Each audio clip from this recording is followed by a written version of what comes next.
And then I want to read this one that's a really good tweet here. Billionaires tweeting the diamond hands emoji should be canceled for the cultural appropriation of poor folk memes. They are not one of us. They are not one of us, Max. Yeah, no, this is really interesting, this Michael Saylor versus Elon Musk, and how it has kind of divided along lines of plebe versus toff, a word used in the UK to describe aristocrats and patricians. And people wouldn't normally associate Michael Saylor with pleb or plebe because he is a billionaire, but the way his approach to Bitcoin is with utmost humility. Like he believes the protocol is this thing of beauty, it's aesthetically enriching, and so he approaches it with great reverence. Whereas Elon Musk takes the high-handed, patrician, overweened, spoiled brat approach of, I just found out about Bitcoin and I'm here to fix it. He hasn't done any due diligence, and he's made a total jackass out of himself. But it's interesting how these two are now squaring off on Twitter.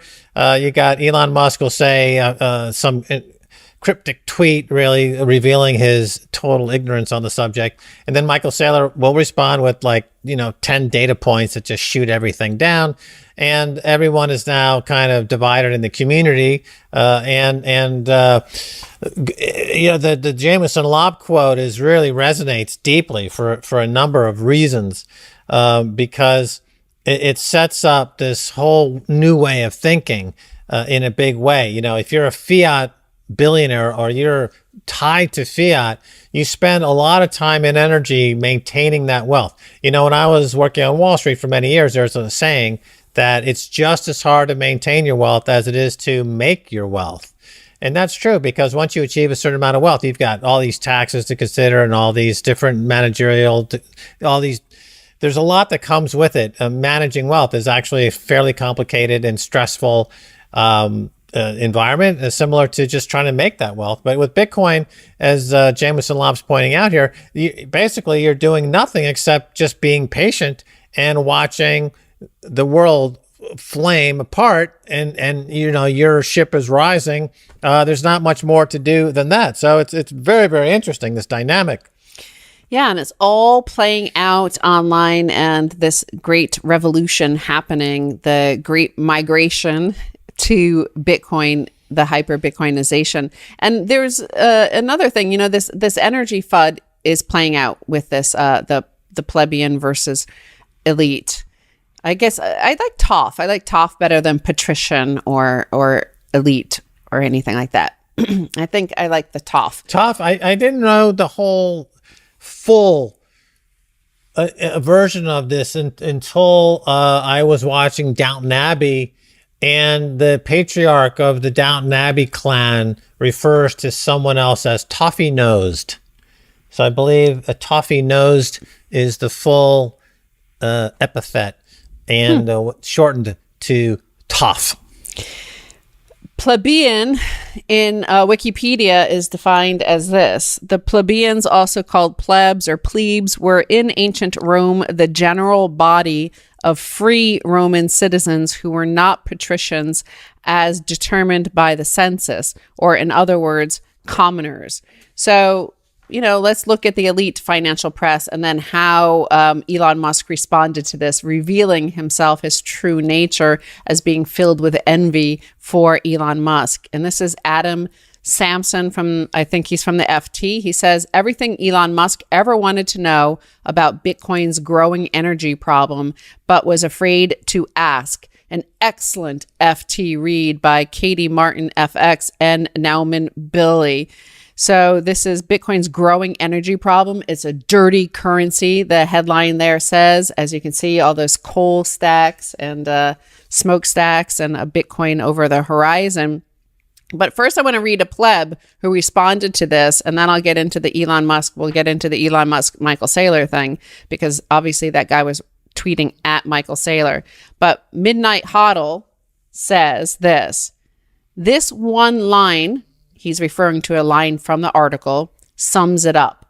It's easy to describe 40% renewable energy as dirty while ignoring the financial incentive it might give for future green projects and wasted energy consumption. If we were to listen to journalists, we would never improve and accomplish anything. So the line he's referring to is this from the FT article. Honestly, I don't care what Bitcoin does.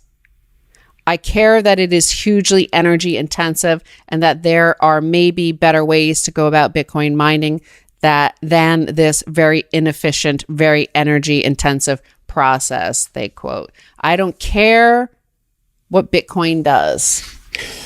Right. And this is peeling the curtain back.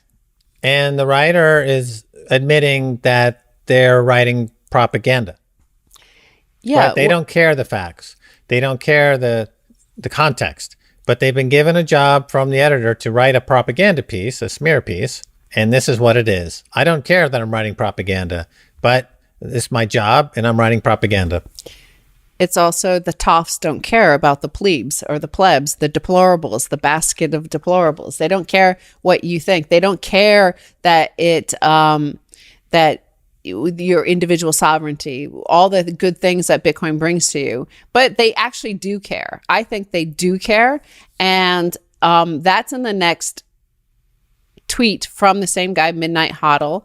And it brings me back to Paul Krugman, because Paul Krugman is also very anti-Bitcoin. He was also very anti-internet. And we spoke about this in our interview recently. You may have seen it with Mark Friedrich.